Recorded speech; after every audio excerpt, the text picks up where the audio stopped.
Hello, everyone. Welcome back to Yield Today with Dallin Canlin. This is episode number 78. We're going to be digging into the Elizabeth Chidwick story. She had been swimming her whole life and she wanted to swim the Catalina Channel. And I'm going to be diving into her story and talking more about it and three different things we can learn about creating a vision for our lives that will live on, that will help us keep going and reaching those high goals we have for ourselves.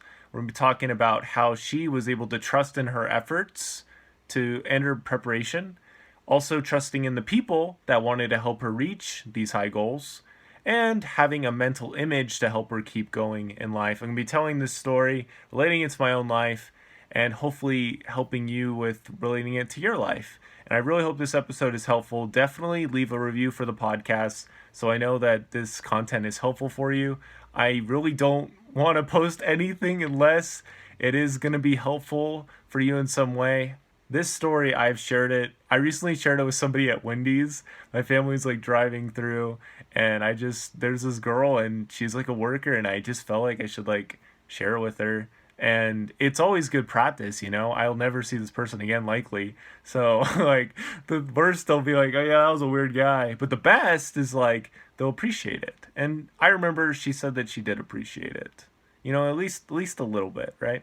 So the story is that Elizabeth had done a lot of swimming in her life. And she was really excited about being able to swim the Catalina Channel someday. And so she had all these, like, intermediate goals that helped her to get to this big goal. And this is exactly what you want to do. You want to have these goals that eventually lead to this behemoth kind of goal.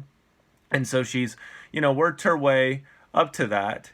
And she is going to be swimming the Catalina Channel. It's like kind of close to the English Channel. I think it's like 33 miles, which is insane to swim. She wanted to be the first woman to do it. She wanted to be the first woman to do that. And she had to, basically what happened was she got in the channel the first time and was swimming and swimming and swimming. And she was just like so tired. And this fog comes in right. And she can't see how close she is anymore to her goal. And she's like, oh, shoot. I am probably going to get out of the water soon. So she went for like another maybe half mile or so. And then she got back in the boat. So you got her team and the TV crew or whoever else, her supporters are in this boat. And she gets in the boat with them. And they go a little farther. Now her attempt doesn't count. This one doesn't. And she keeps going. And they find she was like literally like so close. She was like 500 meters away or something like that, where she was so close to her goal. And she was really upset with herself. Like, why didn't I just keep going? It was so dark. I should have just kept going and I know I would have reached it. And so the next time she jumps in and it's still super cold, everything's the same, but there's one thing that's different. And she decides, she said, in her own words, she said, this time I kept a mental image in my mind of the coastline. Did that help? And that helped me keep going and reach my goal. This story is extremely powerful to me because it's like, even if you have no idea what you're doing, if you can have like a visualization to help you move forward, you can get through so many different things. Like the guy who wrote Viktor Frankl, who wrote Man's Search for Meaning, was visualizing himself teaching people about his torture and things he learned from it in the moment he was going from okay, let me try that again. Viktor Frankl, so the guy who wrote Man's Search for Meaning was, had all these. Viktor Frankl, who wrote Man's Search for Meaning and was a prisoner of war for a long time, while he was going through torture, would imagine himself teaching people about the lessons he learned from that very torture. While he was going through it, he was choosing to visualize something different than he was going through. I just think there's so much value to it. With that all said, let's just jump into the three quick lessons. Number one is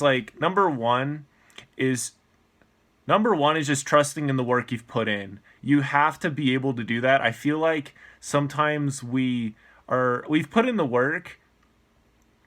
Number one is just trusting in the work that we've already put in. I feel like it's really easy to sell ourselves short. I do this all the time. I'll be like, oh yeah, I can't write a really good book or whatever. And I've written hundreds and hundreds of Instagram posts and Facebook posts and LinkedIn posts, all that combined. It's hundreds, over 100, many hundreds, probably over 1,000, honestly.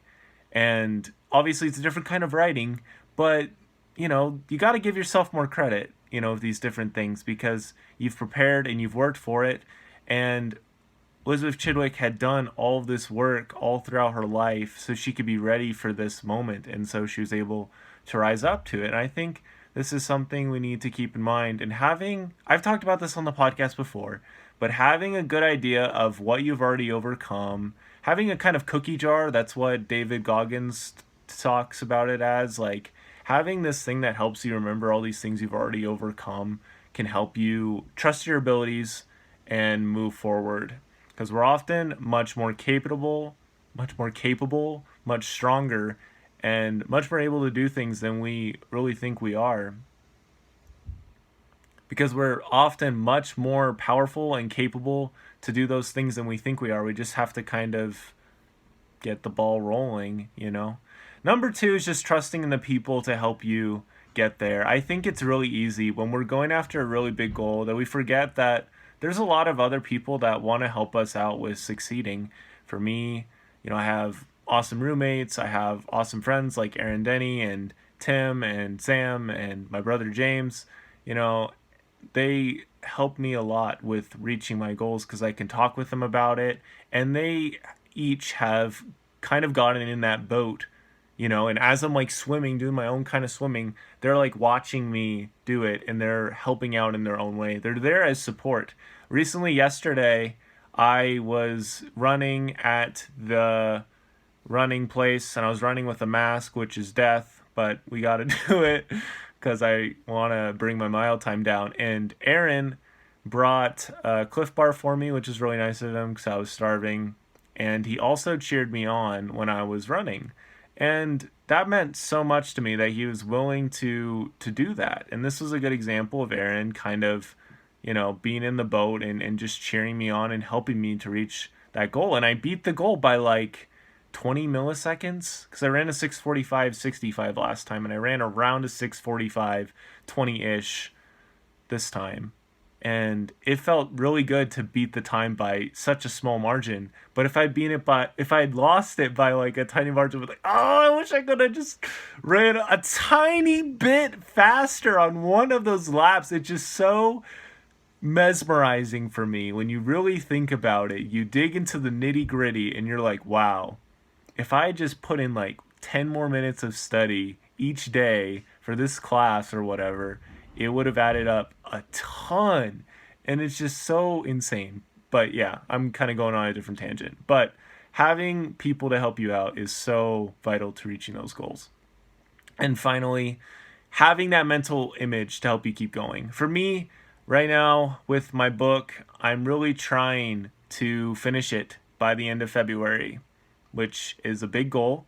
But I have not played any video games since January 4th.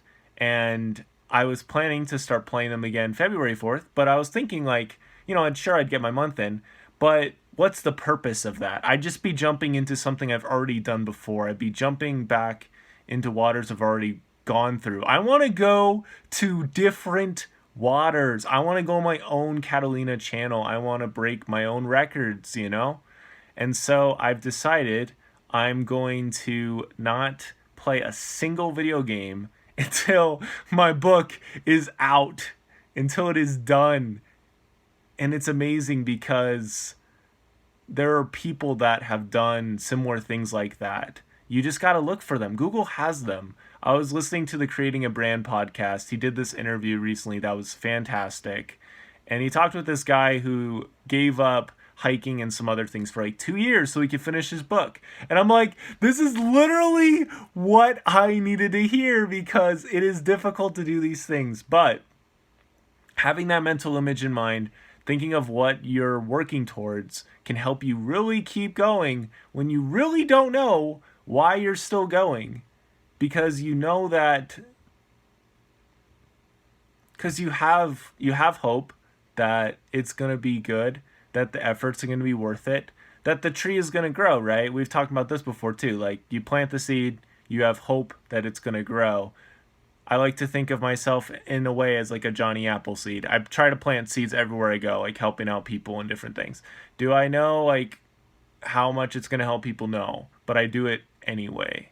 And sometimes I'll like run into people and they're like, "Hey, I really liked that scripture you shared with me that one time," or whatever it might be, and it's like, okay, that's super cool. But you do it because it'll help you become your best self, and because you have hope for things you cannot see. And I mean, that's faith. That's like, I mean, goal setting is,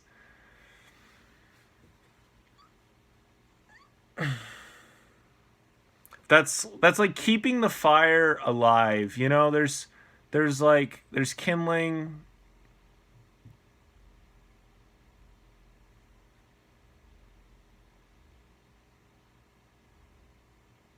I think it's really difficult to be able to do this, but I also believe